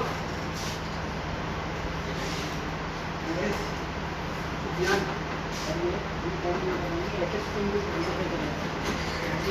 जो नंबर हम लेंगे नहीं नहीं एपिस से नहीं करेंगे। आपने यहाँ पे कितना पार्ट सही कर दिया वाली दो हमारे हिसाब से सही। अब आपके पास नंबर में एक्चुअल नंबर निकल रहा है। अब आपको इस नंबर को प्लस करवाना है। नंबर को किससे प्लस करवा दें? किसी एक अलग वेरिएबल में प्लस करवाएंगे ना तमाम नंबर से, तो एक अलग से वेरिएबल बनाना पड़ेगा। वो वेरिएबल क्या बनेगा? इसके ऊपर बनेगा। एक लिख रहे टोटल लिख रहे टोटल इक्वल टू 0 करें। हाँ जीरो क्यों करना है? क्योंकि पहले हम जब भी कोई सम के लिए वेरिएबल बनाते हैं तो हमेशा शो के 0 आता है। अब नीचे 4 वाली लाइन की बात उसके ऊपर वाली लाइन यहाँ पे लिखे टोटल प्लस याद है किस तरह कॉल करते हैं? टोटल प्लस और नंबर एक प्लस टू हो गए। एक नंबर को प्लस इक्वल टू करवा दें ना।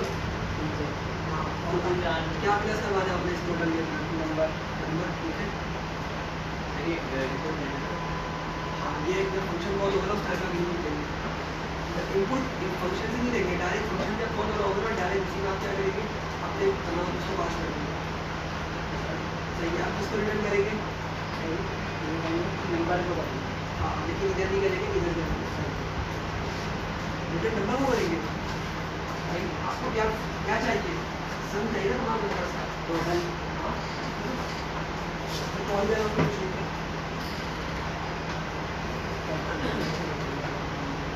कई बार एडिशन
लेंगे तो यहाँ पे कॉमा डालिए और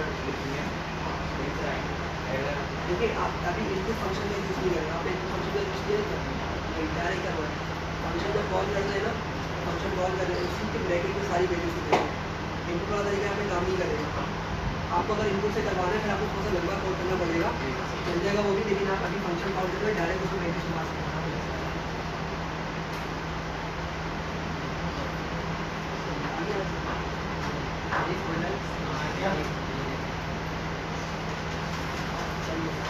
कैसे हो सकता है?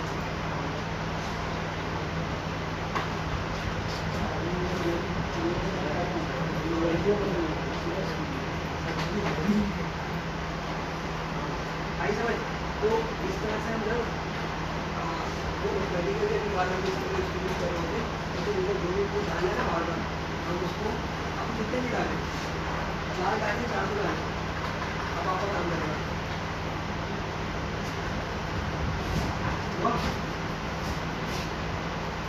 ऐसा लोग किस तरह से होता है? हम लोग ये नंबर फंक्शन अच्छा आपने सर्विस या क्रिएट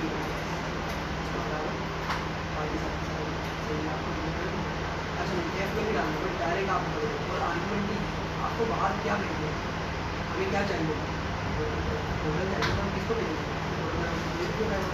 टोटल को भेजेंगे, समझ आए क्या करेंगे इसको यहाँ तक ये करिए, लेकिन उसके बाद तो रिटर्न टोटल को इवेंट करो, रिटर्न टोटल पे क्लिक करो, क्या करो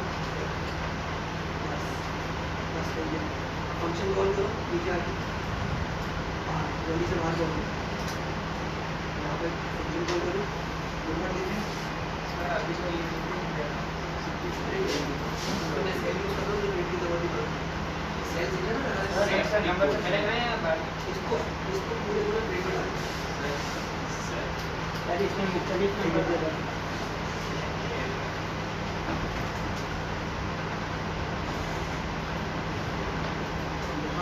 लिख रहे हैं यहाँ पे नंबर कर रहा हूँ और ये नंबर भी आप ये लिख रहे हैं ना, नंबर इसको भी ट्रेड में डालेंगे, ये देखिए असल में सेल्स यूज़ कर रहा हूँ तो इसलिए मुझे ट्रेड की जरूरत नहीं पड़नी है, लेकिन आप लोग चूँकि वर्ड फाइल यूज़ कर रहे हैं ना तो आपको ट्रेड की जरूरत पड़ेगी।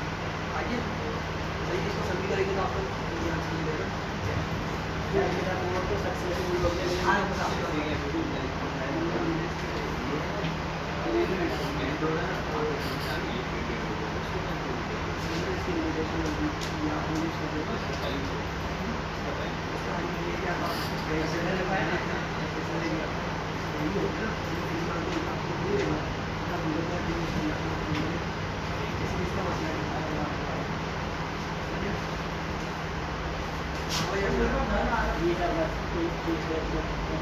मैंने आएगा क्योंकि आपने उसको प्रिंट कर दिया नहीं करवा रहा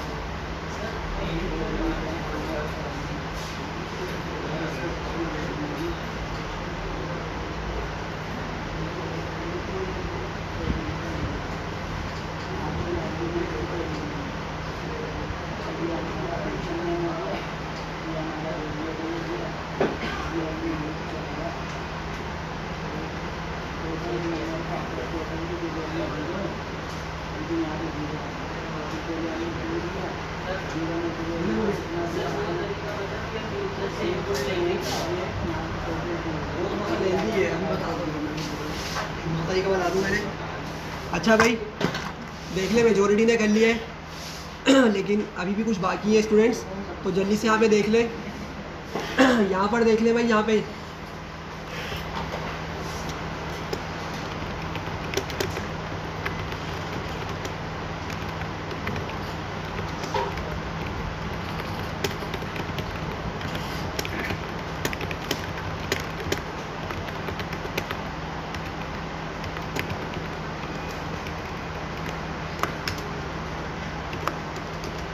अच्छा भाई तो क्या था कि हमें एक ऐसा फंक्शन लिखना था जो क्या करे, यूज़र कॉल करे और उसमें जितने भी नंबर्स इनपुट करे हमें क्या मिले उसका सम मिले। ठीक है, मेजोरिटी ने कर लिया है लेकिन यहाँ पे समझ लें दोबारा से कुछ पीछे वाले रह गए। क्या करूँगा भाई, सबसे पहले डेफ लिख लूँगा। ठीक है, और फिर मैं यहाँ पे क्या करूँगा सॉरी यहाँ पे मैं क्या करूँगा उसका नाम दे दूँगा। ठीक है, मैं बोलता हूँ एट इन्फिनिट नंबर्स, कुछ भी आप लोग नाम दे रहे हैं। ठीक है, लेकिन बस याद रखें थोड़ा सा सूटेबल नाम हो। ठीक है, और यहाँ पे क्या करूँगा मैं आर्ग्यूमेंट्स का यूज़ करूँगा। क्या यूज़ करूँगा, आर्ग्यूमेंट्स का यूज़ करूँगा। कॉलन लगाता हूँ। ठीक है, और क्या करूँगा पहले मैं प्रिंट करके दिखा देता हूँ। ठीक है, कि आर्ग्यूमेंट्स किस तरह मिलने वाले हैं हमें। वैसे मैं दिखा चुका हूँ ऑलरेडी, लेकिन एक बार तो दोबारा दिखा देता हूँ। मैंने इसको एग्जीक्यूट किया, मैं दोबारा से इस फंक्शन को कॉल करता हूँ ऐड इन्फिनिट नंबर्स, और मैं यहाँ पे बहुत सारे नंबर दे देता हूँ। Let's suppose 2 3 4 5 6 7 8 9। ठीक है, तो क्या होगा, देखें मुझे किस तरह नंबर्स मिल रहे हैं भाई, टपल में मिल रहे हैं नंबर, किस तरह मिल रहे हैं, टपल में मिल रहे हैं। अच्छा मैंने कहा सही है, मैं इस पर लूप लगा देता हूँ। मैंने कहा भाई फॉर नम इन आर्ग्यूमेंट्स, ये सारे नंबर मेरे कहाँ मौजूद है भाई, ये सारे नंबर मेरे टपल में मौजूद है ना। तो मैंने कहा और टपल का नाम क्या है मेरे, आर्ग्यूमेंट, टपल का नाम ही क्या है, वो आर्ग्यूमेंट्स है जी, ठीक है। टपल का नाम क्या है मेरे, आर्ग्यूमेंट्स है, ठीक है। तो मैंने उसी पे लूप्स लगाया, कॉलन लगाऊंगा, ठीक है। और क्या करूँगा फिर मैं इस नम को प्रिंट कर लेता हूँ पहले, ठीक है, ताकि आपको दिखा सकूँ कि भाई बारी बारी नंबर मिल रहे हैं मुझे, ठीक है। इसको एग्जीक्यूट करता हूँ और जब मैं इसको प्रिंट करूँगा तो मुझे बारी बारी वो सारे नंबर्स मिलना शुरू हो चुके हैं। अब मुझे काम ये करना है, जब मुझे नंबर्स मिलना स्टार्ट होगा बारी बारी, तो मैं क्या करूँगा, इनका सम कर लूँगा, ठीक है। अब याद रखें, मैंने ये बारहा बात बताई है कि जब भी हमें सम करना होता है ना वेरिएबल्स नंबर्स का, तो हम एक अलग से वेरिएबल बनाते हैं। हम क्या करते हैं, एक अलग वेरिएबल बनाते हैं, ठीक है। तो क्या करूँगा, उस वेरिएबल को मैं इस फॉर के बाहर बनाऊँगा, इस फॉर बॉडी के बाहर बनाऊँगा, ठीक है। उसको हम सम का नाम दे सकते हैं, टोटल का नाम दे सकते हैं, ठीक है। सम नंबर्स का कुछ भी आपको जो सूटेबल लगे, मैं टोटल दे देता हूँ। और टोटल को मैं क्या रखूँगा भाई, 0 रखूँगा, ठीक है। क्यों, क्योंकि मैं क्या करने वाला हूँ, इस वेरिएबल के अंदर अपने इन तमाम नंबर्स को सम करवाने वाला हूँ, ठीक है। तो मैं इसलिए 0 रख रहा हूँ। अगर मैं उसको मैंने फॉर एग्जाम्पल पहले ही 10 कर दिया, तो क्या मुझे इन नंबर्स का सम मिल रहा है या इसके अलावा भी कुछ नंबर्स का सम मिल रहा है, बढ़ गए ना नंबर, तो इसलिए हम यहाँ पे 0 रखते हैं। तो क्या करूँगा मैं यहाँ पे आके लिखूँगा भाई टोटल। अच्छा भाई, यहाँ पे अभी भी कुछ बच्चों को कन्फ्यूजन है, वो प्लस करते हैं अभी भी घबरा रहे हैं। अगर उनको कन्फ्यूजन है ना, सिंपल तरीका इस्तेमाल कर लें। आप क्या करें, लिखें total equals to total plus num. अगर मसला हो रहा तो इसको इस तरह कर लें। वैसे प्लस इक्वल्स टू वाला तरीका बहुत आसान है, लेकिन फिर भी कोई कन्फ्यूजन हो रही है ना, आप उसको इस तरह कर लें। अब होगा क्या, जब फर्स्ट टाइम लूप चलेगा हमारा, नंबर नम में कौन आएगा भाई, 2 आएगा। फर्स्ट टाइम लूप चलेगा, नम में कौन आएगा, 2 आएगा। और टोटल की वैल्यू क्या आएगी अभी ऊपर से, 0। 0 + 2 कितना हो जाएगा, 2। किस में स्टोर हो जाएगा, टोटल में सेव हो गया, सही है। तो अब ये टोटल की जो वैल्यू 0 थी ना, वो टोटल की वैल्यू 0 नहीं, अब क्या है उसकी वैल्यू 2 है। अच्छा, सेकंड टाइम लूप चला, सेकंड टाइम के अंदर नम की वैल्यू क्या होगी, 3 होगी। तब 3 यहाँ पे आ गया, लेकिन टोटल में अब क्या वैल्यू स्टोर हुई हुई है, 2 स्टोर हुई हुई है। तो 2 + 3 कितना हो जाएगा, और फिर वो टोटल में ही सेव हो जाएगा। बात समझ आ रही है, प्लस इक्वल टू भी यही काम करता है। लेकिन अगर कन्फ्यूजन हो रही है उसमें, तो इसको इस तरह कर लें, ठीक है। तो इस तरह मेरे पास सारे नंबर्स का सम हो जाएगा, और मैं क्या करूँगा, फाइनली इसको रिटर्न कर दूँगा, ठीक है। रिटर्न कर दूँगा किसको, टोटल को। बस हमारा प्रोग्राम कंप्लीट हो गया। इसको हम क्या करते हैं, एग्जीक्यूट करते हैं, हमें क्या मिल गया भाई, उसका आउटपुट मिल गया, उसका टोटल सम होकर मिल गया, ठीक है।